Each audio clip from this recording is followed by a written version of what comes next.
Students, आज हम BSc final year का फर्स्ट पेपर एनालिसिस का यूनिट नंबर 3 का हम देखने वाले हैं चैप्टर नंबर 7। ठीक है, और उसका नाम क्या है?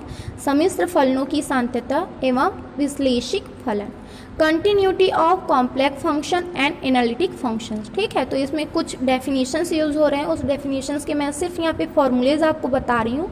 तो सबसे पहले आता है सम्मिश्र फलनों की सीमा, लिमिट्स ऑफ कॉम्प्लेक्स फंक्शंस। तो यहाँ पर W is equal to f of z है, जहाँ पे इस W को हम क्या कहेंगे? कॉम्प्लेक्स फंक्शन कहेंगे। ठीक है, और f of z is equal to, जहाँ पे Z क्या है उसका वेरिएबल है। ठीक है, तो Z इज इक्वल टू हम जानते हैं क्या? x प्लस आई वाई होता है। ठीक है, और W is equal to f of z is equal to हम लिख सकते हैं u प्लस आई वी, कहाँ से? कॉसी रीमान आंशिक अवकलन फंक्शन से। ठीक है, जहाँ पे ये जो u और v है वो भी कैसे हैं? x और y के फंक्शंस हैं। ठीक है, तो अभी हमने देखा कॉम्प्लेक्स फंक्शन। अब आते हैं लिमिट्स पे। ठीक है, तो किसी बिंदु z बराबर z0 के ऐसे समय, मतलब z बराबर z0 के जो नेबरहुड्स होंगे उन वो एग्जिस्ट कब करेंगे? जब mod of f z minus l को हम जितना चाहे छोटा कर सकें तब। Limit z tends to z0 f of z is equal to l. ठीक है, उसी तरह सांतत्यता एफ जेड को हम सांतत्य कब कहेंगे? जब z बराबर z0 पर संतत होगा। कैसे होगा? Limit z tends to z0 f of z is equal to f of z0 होगा तब। ठीक है, उसी तरह डिफरेंशियबिलिटी आती है, तो हम उसको लिख सकते हैं f dash z0 is equal to limit del z tends to 0 f of z0 plus del z minus f z0 में डेल z। ठीक है, अगर हम यहाँ पर z का फंक्शन ले रहे हैं तो ये जो z0 है वो क्या हो जाएगा? z हो जाएगा। ठीक, उसी तरह विश्लेषिक, नियमित या होलोमॉर्फिक फलन एक ही है तीनों। Analytic, regular are holomorphic functions कहते हैं। ठीक, अब ये क्या है? एक फलन f ऑफ z एक बिंदु z0 पर विश्लेषिक कहलाता है यदि वह z0 के अतिरिक्त उसके कुछ सामीप्यों पर भी अवकलनीय हो। कहने का मतलब ये है कि जो हम फंक्शन ले रहे हैं उसका जो ये पॉइंट है z0 वो क्या होगा? अवकलनीय होगा। तो इसके जितने भी नेबरहुड्स हैं, जैसे कि हो गया हमारे पास z0 माइनस 1, z0 माइनस 2 और यहाँ से z0 प्लस 1, z0 प्लस 2, तो ये सारे के सारे इसके नेबरहुड्स भी क्या होंगे? अवकलनीय होंगे। ठीक है, तब वो फंक्शन क्या कहलाएगा? एनालिटिक कहलाएगा। अब आगे चलते हैं इसके थ्योरम्स पे। तो अब हम यहाँ से एक थ्योरम करने वाले हैं, एफ ऑफ जेड के विश्लेषिक होने की आवश्यक शर्त, necessary condition for f z to be analytic. ठीक है, तो इसका जो प्रमेय है वो स्टेटमेंट देख लेते हैं।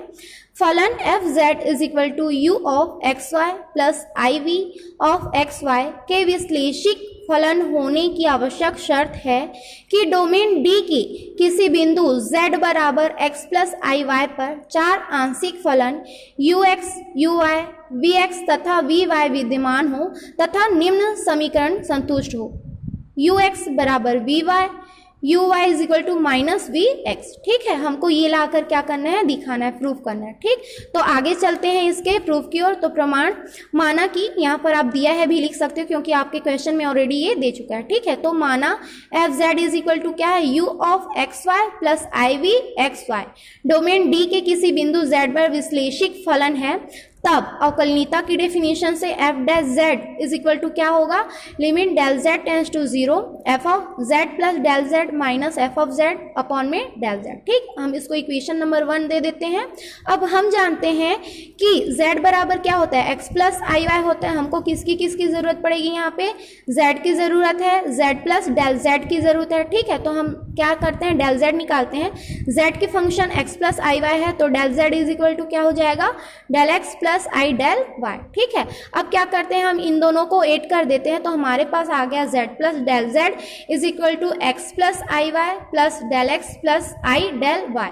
अब क्या करते हैं? हम यहाँ से जो रियल पार्ट्स है उसको एक साथ लिख लेते हैं और जो इमेजिनरी पार्ट है उसको एक साथ। ठीक है, तो इसके जो रियल पार्ट्स हैं वो क्या है? x और यहाँ से डेल एक्स, तो ये हो गया x प्लस डेल एक्स।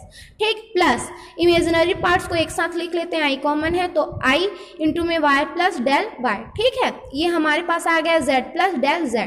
चूंकि f जो है वो किसका फंक्शन है? u और v का फंक्शन है, तो हम लिख सकते हैं कि f of z plus del u is equal to हो जाएगा u इंटू में x plus del x y plus del y plus i v x plus del x y plus del Y.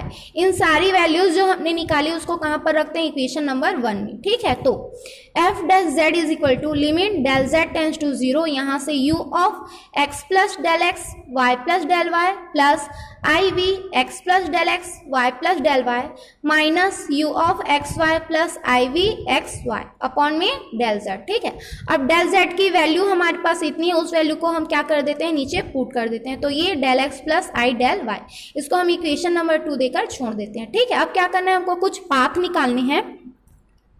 तो अब हम यहाँ से पाथ निकालेंगे। ठीक है, जब x के लिए निकालेंगे तब हम देखेंगे कि जब अलोंग x एक्सिस, ठीक है, तो यहाँ पर जब हम x के लिए पाथ निकालेंगे तो ये क्या हो जाएगा इस तरह से।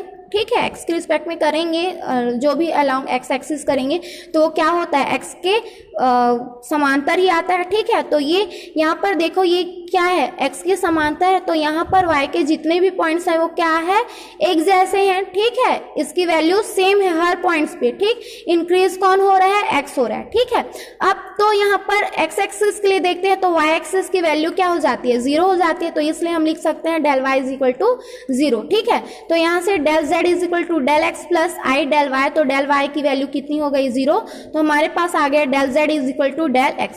क्योंकि डेल z टेंड कहाँ पे कर रहा है, 0 पे, तो इसलिए डेल x भी कहाँ टेंड करेगा, 0 पे। ठीक है, तो समीकरण 2 से हम वैल्यूज पुट कर लेते हैं, जहाँ पे डेल x है वहां पर अब क्या रखेंगे, डेल x। ठीक है, तो f dash z is equal to limit del x tends to 0, यहाँ से u of x plus del y, sorry x plus del x y plus del y plus i v x plus del x y plus del y minus u of x y plus i v x y. Okay, upon में क्या हो गया, del x.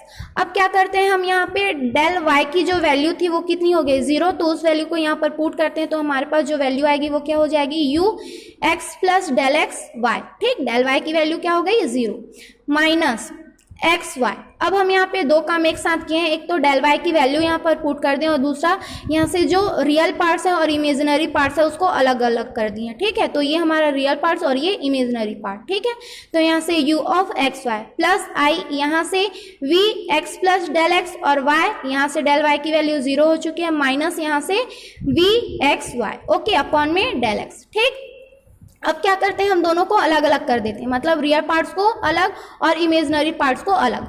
तो limit del x tends to 0, u of x plus del x y minus u of x y upon में del x plus limit del x tends to 0 i v of x plus del x y minus v of x y upon में del x। ठीक है, अब आप जानते हो जो normal differentiation हमने देखा है उसमें क्या होता था, वहाँ पे फंक्शन हमारे पास आता था f dash x is equal to, हमारे पास लिमिट x टेंड्स टू 0, यहाँ h होता था। ठीक, और हमारा फंक्शन क्या होता था, f of x plus h y minus f of x y, और अपॉन में क्या होता था, h होता था।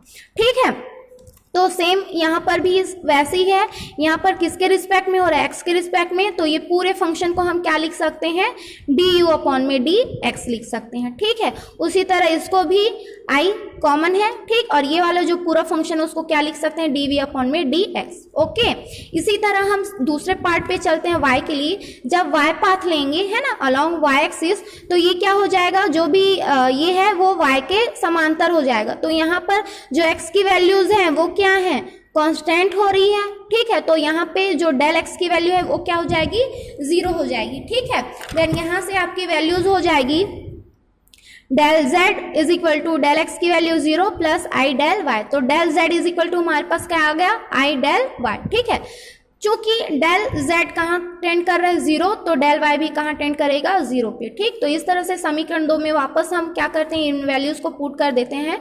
तो f dash z is equal to limit del y tends to 0, u of x, यहाँ से डेल x की वैल्यू 0 हो चुकी है इसलिए सिर्फ x आया। ठीक, y plus del y plus i v x y plus del y minus u x y plus i v x y upon में आई डेल वाई। ठीक, अब यहाँ से फिर से क्या करते हैं, रियल पार्ट्स और इमेजिनरी पार्ट्स को अलग अलग कर देते हैं और आई डेल वाई की वैल्यूज।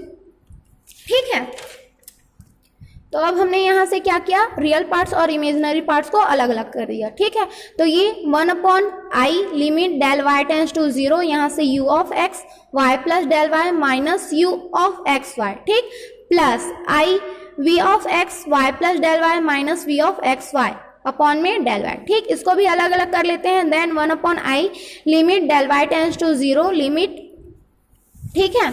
और यहाँ पर क्या हो जाएगा, ये वाली वैल्यू नहीं रहेगी, ठीक है। u of x y plus del y minus u of x y upon में डेल वाई, और यहाँ से plus limit del y tends to 0, यहाँ से v x y plus del y minus v x y, और पूरे के upon में क्या हो जाएगा, डेल वाई हो जाएगा, ठीक है। ये भी उसी की तरह है जो हमने अवकलनीयता देखा है उसकी तरह, ठीक है। नॉर्मल डिफरेंशिएशन जो हम लोग करते हैं आंशिक रूप में वो, तो ये किसके रिस्पेक्ट में, वाई के रिस्पेक्ट में, तो हम इसको लिख सकते हैं डी यू अपॉन में डी वाई, ठीक। यहाँ पे 1 अपॉन आई जो आयोटा है, ठीक है। उसके बाद ये क्या हो जाएगा, डी वी अपॉन में डी वाई हो जाएगा, ठीक। और इसको हम क्या, ये जो 1 माइनस आई है उसको हम क्या लिख सकते हैं, माइनस आई लिख सकते हैं, और ये डी यू अपॉन में d y plus d v upon में डी वाई, इसको इक्वेशन नंबर 5 दीजिए। अब क्या करते हैं, जो हमारे पास इक्वेशन 4 और 5 आया उसको ऐड कर देते हैं, ठीक है। तो यहाँ से डी यू अपॉन में d x plus i d v upon में d x is equal to यहाँ से minus i d u upon में डी एक्स प्लस यहाँ से क्या हो जाएगा, डी वी अपॉन में डी एक्स, ठीक है। यहाँ से दोनों इक्वल आए हैं क्योंकि हम जानते हैं कि f dash z is equal to हमने ये लाया और f dash z is equal to हमने इसको भी लाया, ठीक है। तो इसलिए ये दोनों आपस में बराबर हो गए हैं, ओके। देन अब क्या करते हैं, हम यहाँ से इनके रियल पार्ट्स को अलग कर देते हैं और इमेजनरी पार्ट्स को अलग कर देते हैं। तो जब रियल पार्ट्स को अलग करेंगे तो ये डी यू अपॉन में डी एक्स और इसका रियल पार्ट्स क्या है, ये है, ठीक है। तो वो इसके इक्वल आया, तो हम इसको और किस तरह से लिख सकते हैं, u x is equal to v y, okay. उसी तरह इसके इमेजनरी पार्ट्स हैं हमारे पास आई डी वी अपॉन में d x is equal to minus i d u upon में डी वाई, ठीक। आई से आई सब्ट्रैक्ट हो गया, हमारे पास वैल्यू बचा डी वी अपॉन में d x is equal to minus d u upon में डी वाई। तो इसी को हम लिख सकते हैं d v x is equal to minus u x, ठीक है। तो इस तरह से हमको जो प्रूव करना था हम प्रूव कर चुके, ठीक। तो आज के लिए इतना ही स्टूडेंट, थैंक यू।